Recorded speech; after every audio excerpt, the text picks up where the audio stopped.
Bonjour à tous et bienvenue sur la chaîne technotips.fr. Aujourd'hui, on s'attaque au Xiaomi Mi Band 2, le dernier modèle de bracelet connecté de la firme chinoise, un gadget très réussi pour un prix abordable. C'est parti pour le test.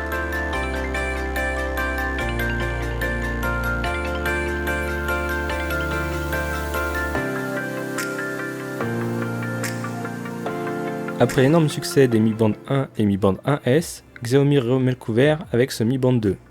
Il dispose cette fois-ci d'un écran OLED qui permet d'afficher directement les informations sans sortir son téléphone, principal reproche que l'on pouvait faire au précédent modèle. Côté packaging, c'est toujours aussi sobre. Le Mi Band 2 est livré dans une petite boîte cartonnée, toujours aussi pénible à ouvrir. Dans cette boîte, on retrouvera le capteur, le bracelet interchangeable, une prise USB pour la recharge et une notice d'utilisation tout en chinois. Le système est le même que sur les premiers modèles, le capteur est très compact et vient s'installer dans l'emplacement du bracelet. Concernant ce dernier, pas mal de progrès ont été faits. Il est plus large, plus rigide et semble donc plus solide que le précédent modèle. Esthétiquement, c'est aussi réussi, notamment le fermoir qui reprend le style du bouton du capteur.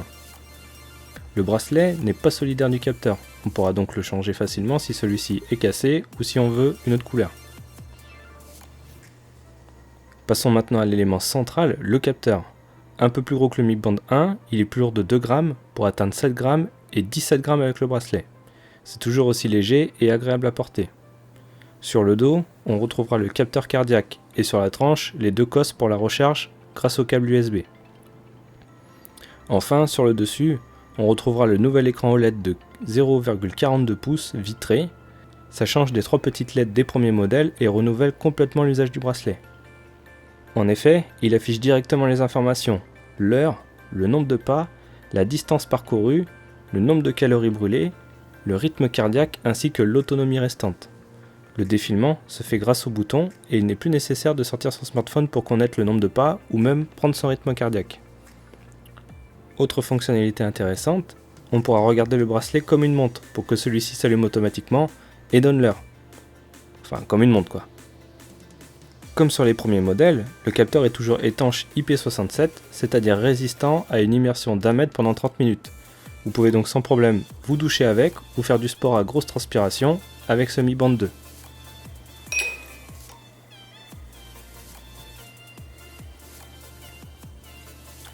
Pour avoir accès aux informations détaillées, il faudra se munir de l'application Mi Fit disponible sur iOS et Android, ainsi que sur Windows Phone mais de manière non officielle. La première étape consistera à appairer le capteur avec le téléphone, chose qui ne prend pas plus d'une minute. A partir de là, l'application synchronisera les données avec le bracelet, synchronisation qui peut prendre jusqu'à 30 secondes selon la quantité de données à transférer, ce que je trouve assez long. Une fois les données acquises, on aura accès aux statistiques de la distance parcourue dans la journée, heure par heure. On retrouvera aussi 2 autres vues plus globales par semaine ou par mois pour voir l'évolution.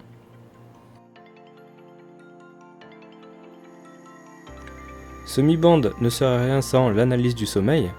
Le capteur détecte donc automatiquement le sommeil et les phases de sommeil profond ou léger. Tout est retranscrit sous forme de graphique avec là aussi la possibilité de consulter l'historique par semaine ou par mois.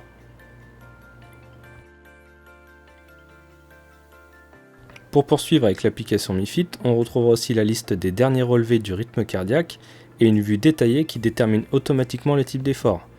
Le bouton en bas permet de lancer un nouveau relevé de rythme cardiaque. Terminons enfin avec la fonctionnalité de suivi de poids. Peu d'intérêt avec ce bracelet puisqu'elle est plutôt destinée à être utilisée avec la balance connectée Mi Scale de Xiaomi. Mais on peut tout de même saisir manuellement son poids, ça a le mérite d'exister. Au fil des versions, l'application mobile a beaucoup évolué, notamment sur les réglages. Les notifications se sont enrichies, notamment sur iOS. En plus de faire vibrer son bracelet lors d'un appel téléphonique, on peut désormais ajouter les mails, les SMS ou les alertes de différentes applications de messagerie prises en charge par l'application Mi Fit. Quelques défauts tout de même sur cette fonctionnalité. La portée limitée du Bluetooth fait que vous n'êtes plus alerté si vous êtes trop loin de votre téléphone. De même que la batterie du capteur et celle de votre téléphone se consomment un peu plus rapidement, dû à des connexions plus fréquentes entre les deux appareils. Et pour finir, c'est dommage de ne pas proposer une alerte sur les rappels du calendrier. Si toutefois vous ne souhaitez plus recevoir de notifications, il existe une fonctionnalité ne pas déranger qui s'active par défaut automatiquement lorsque la phase de sommeil est détectée, ce qui est vraiment très pratique. En parlant de sommeil, on disposera toujours de la fonction réveil. On peut définir les jours et les heures de plusieurs alarmes, gérer la récursivité, c'est vraiment très complet. On notera tout de même la disparition de la fonction réveil progressif qui devait nous permettre d'être réveillé pendant une phase de sommeil léger, fonctionnalité que je trouvais peu pertinente sur le premier modèle, mais qui aurait pu être améliorée, c'est dommage. Terminons avec les mises à jour. À chaque nouvelle version de l'application, il arrive parfois qu'elle fournisse un nouveau firmware pour le bracelet. Celle-ci s'effectue automatiquement sur le capteur à travers l'application Mi Fit. Ces mises à jour sont régulières, signe d'un bon suivi de la part de Xiaomi et ont beaucoup évolué depuis la première version du Mi Band. Concernant l'autonomie, celle-ci est d'environ 20 jours malgré une batterie plus importante que sur les précédents modèles qui, eux, tenaient plus d'1 mois et demi. Ça reste tout de même très correct sur le marché des bracelets connectés. La charge prend environ 1h30, 2h et se fait grâce au câble USB fourni et un chargeur secteur USB malheureusement non fourni. Pour conclure, je suis vraiment fan de cet appareil. L'écran apporte une vraie nouveauté et il n'est plus nécessaire de sortir son smartphone pour avoir la moindre information. L'application mobile est toujours aussi ergonomique, on retrouve sans mal toutes les données du bracelet. Enfin, on garde les ingrédients du succès des précédents modèles, à savoir une bonne autonomie et un tarif contenu. En effet, on le trouve autour des 40-50 € sur Amazon et autour des 30 € sur certains sites marchands chinois comme Gearbest. Ce test vidéo est maintenant terminé.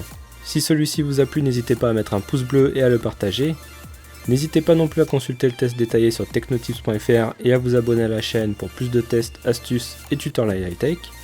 Et moi je vous dis à bientôt pour une prochaine vidéo.